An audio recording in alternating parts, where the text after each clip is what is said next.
Paris in the fall, the last months of the year and the end of the millennium. The city holds many memories for me, of cafes, of music, of love, and of death.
As I picked myself up, all I could hear was the ceaseless drone of traffic.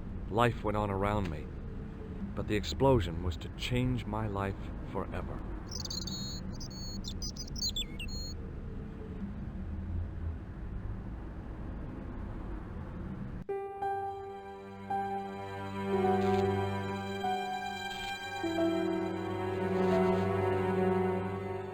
I tried not to meet his stare as I searched the dead man's pockets. No wallet, no papers, no credit cards.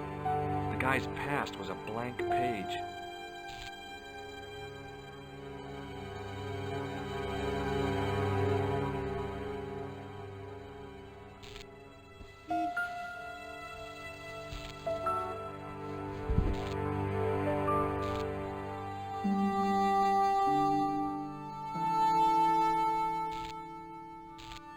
Oh, my head. Never again. How much vodka did I drink? Oh, no, don't tell me. What is your name, Sherry? George Stobbart, ma'am. Oh, American. She asked the question quite innocently, but I could sense her reserve. It was something which seemed to afflict all Europeans. You look like you could use a little help. I could use a little drink. I feel sick, dizzy, and bruised. I don't even remember the party. Just relax and take it easy. You've been knocked out. You don't say. What happened? There's been an explosion. You should try not to move. Are you a doctor? Yes, I am. I studied under Dr. Benton. Who is he? Only one of the most brilliant medical minds on this planet. He taught me everything I know about medicine. Can you remember anything at all? No. I need a drink. Pour me a brandy. You could be in shock. No alcohol. Okay, you're the doctor. What about your man? Is he dead? Of course not. I didn't want an hysterical French girl on my hands. At least, not right now. Did you know the old man? No, monsieur. I never saw him before. How did the old man behave? Well, agitated. He kept looking about him at the door, at his watch. As if he was waiting for someone? Yes, I suppose so. He was worried about something, that's for sure. If you ask me, he was having an affair. He had that look about him, like a guilty husband. Do you remember what happened when the clown entered? I remember that horrible tune he played all right. It was like a funeral dirge. I'd never liked accordion music either. Did the clown speak to the old man? No, he just laughed at him. Then he grabbed the old man's briefcase and ran out of the door. Did you see what the old man had in his briefcase? No, he didn't open it. What did the old man do when the clown snatched his briefcase? Nothing. He just sat there like he was frozen. Stay here, mademoiselle. I'm going to look around for evidence.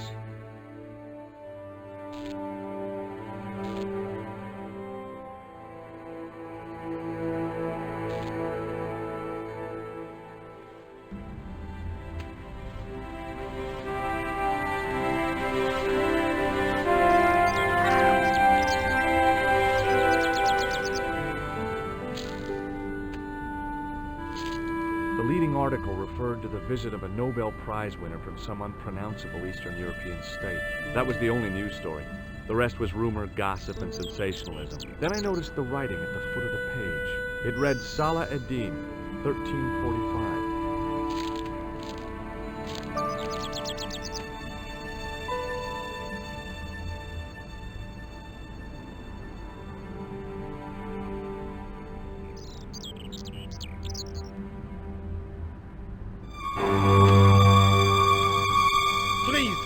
Hold it, right there. Oh, don't shoot. I'm innocent. I'm an American. Can't make up your mind, huh? I demand to see the American consul. Drop your weapons and get down on the ground. Put that thing away, Sergeant Blue. I apologize, monsieur, but I cannot permit you to leave. Am I under arrest? Ah, no, I would simply like to ask you some questions. En avant, to the café, marche.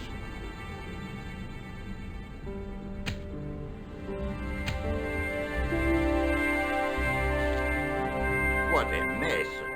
This bombing is an outrage, is it not? Stop that, monsieur. Stop holding your breath at once. Has it occurred to you that he may be dead, Moo? Oui, monsieur. But I prefer to look on the bright side.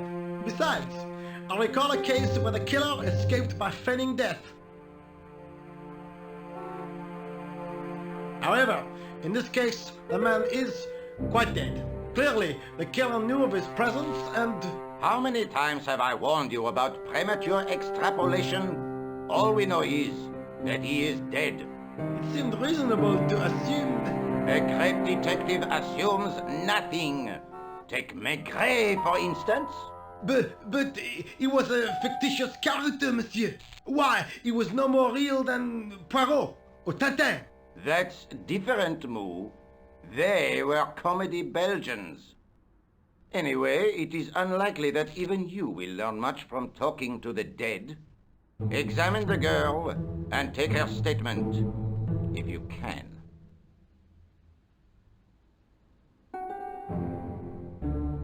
Et maintenant, to business.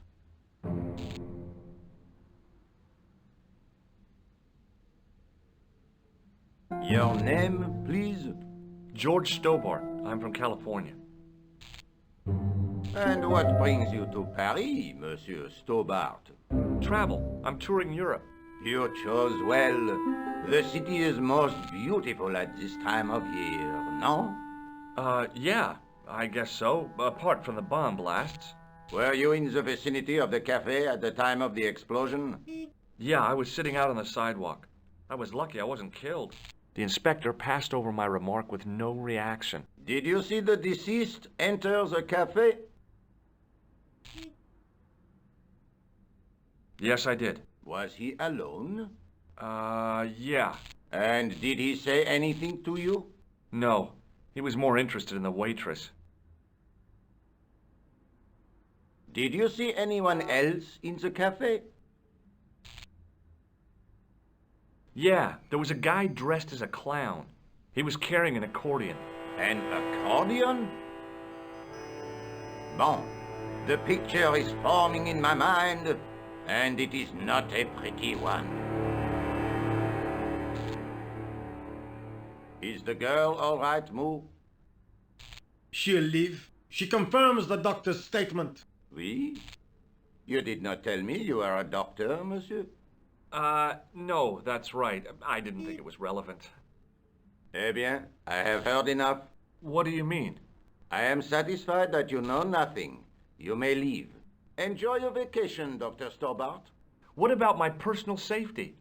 Can't you at least give me some advice? What can I say? Stay alert and look out for suspicious characters. And don't cross the road until the little man shows green. Great advice. I honestly believe you are in no danger, monsieur. Should you remember anything of importance, please contact me. My card.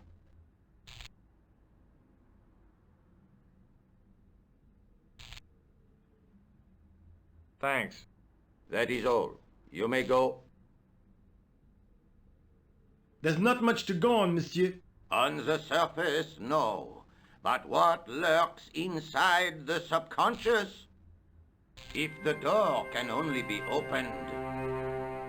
Are you serious, monsieur? I thought your interest in psychic detection was purely academic. Academic? You are about to witness a scientific breakthrough.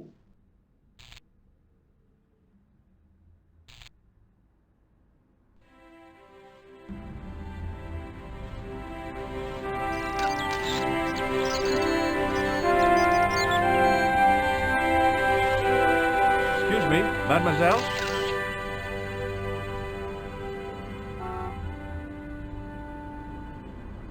Hi, my name's George Stobbart. Oh, an American by the sound of it. Yeah, that's right, on holiday in Paris. Some holiday, huh? You were here when the bomb went off? Sure was. Sat right out front of the cafe. Did you notice a middle-aged man, maybe 60, with an hat and overcoat? I couldn't believe it. She hadn't even asked how I was feeling. Yeah, he went inside just before the bomb exploded. You weren't related to him, were you? Oh no, nothing like that. I am Nicole Collard from La Liberté. What's that, some kind of nightclub? No, it is a newspaper. You're a reporter? I'm a freelance photojournalist. Say, you can interview me about the bombing. You know, an eyewitness account. Minutes after the outrage that shook the whole of Paris.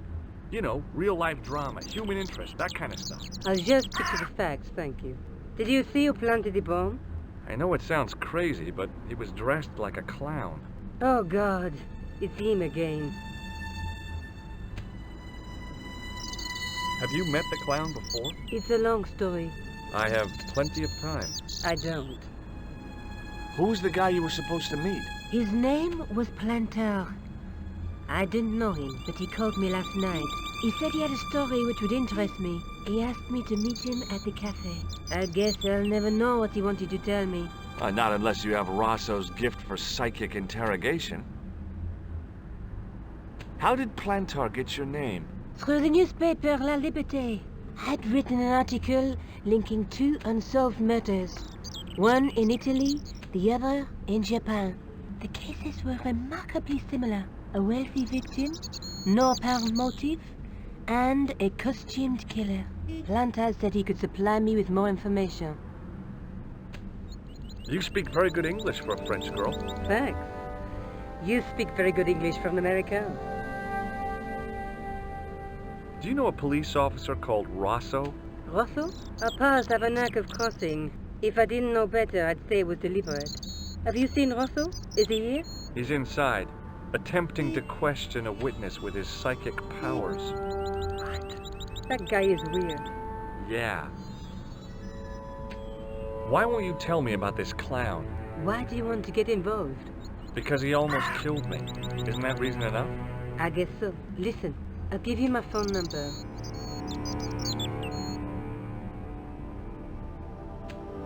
You help me with my story, and I'll let you in on what I know.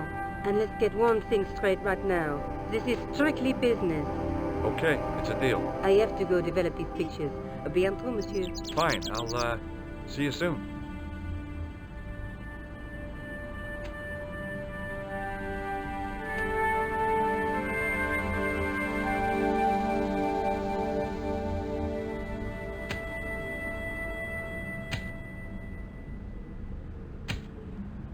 Hi, can you spare a few minutes? I thought you'd been arrested. No, it was a misunderstanding. When he pulled that gun, ka! I thought that was it. Those automatics pack quite a punch, you know? He made a mistake. He thought I was a terrorist. You? A terrorist? Ha! He was only doing his duty, I guess. Would you like to read my newspaper? I haven't got time to read that.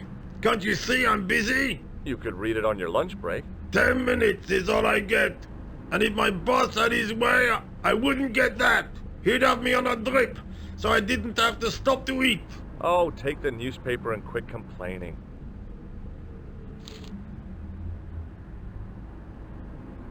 Bah! Look at this! Damn bleeding heart liberals! Tja! Save the dolphins, catch them and eat them, I say! All that fuss over a bunch of fish! Nah, that's more like it! Look at the size of those! Like champagne bottle corks, no? Ah, what's this? Saladin running in the Prix de l'Arc de Triomphe. It's a racehorse? A horse? A legend! Bucephalus reborn, mon ami! Like a streak of lightning she is!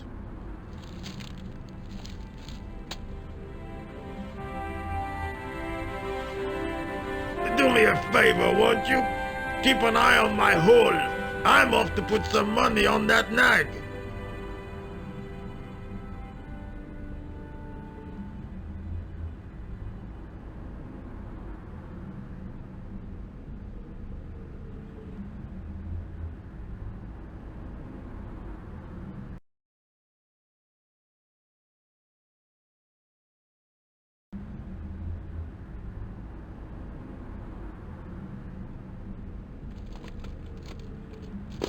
I found a T-shaped tool in the box. I didn't know what it was, but it looked useful.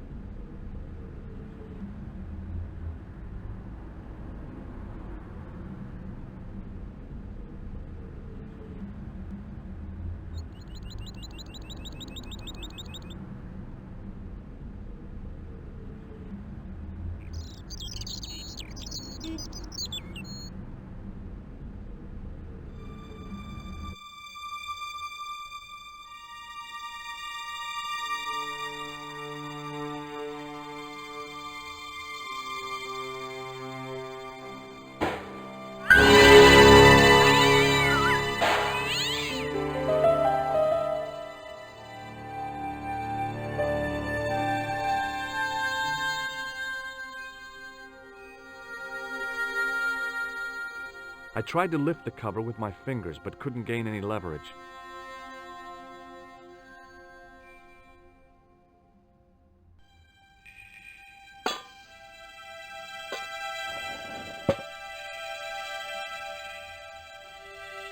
I lifted the cover to reveal what smelt like the entrance to a sewer.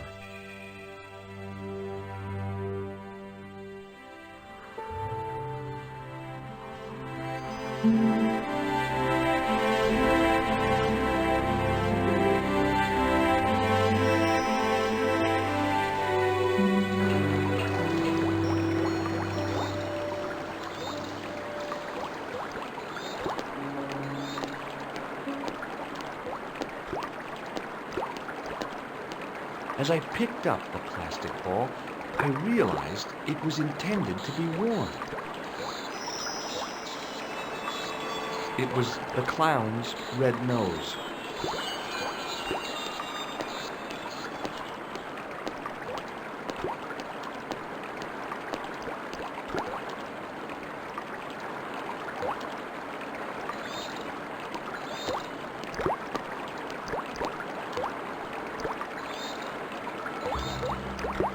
I scooped up the sodden tissue. It was cold and greasy, like breakfast leftovers.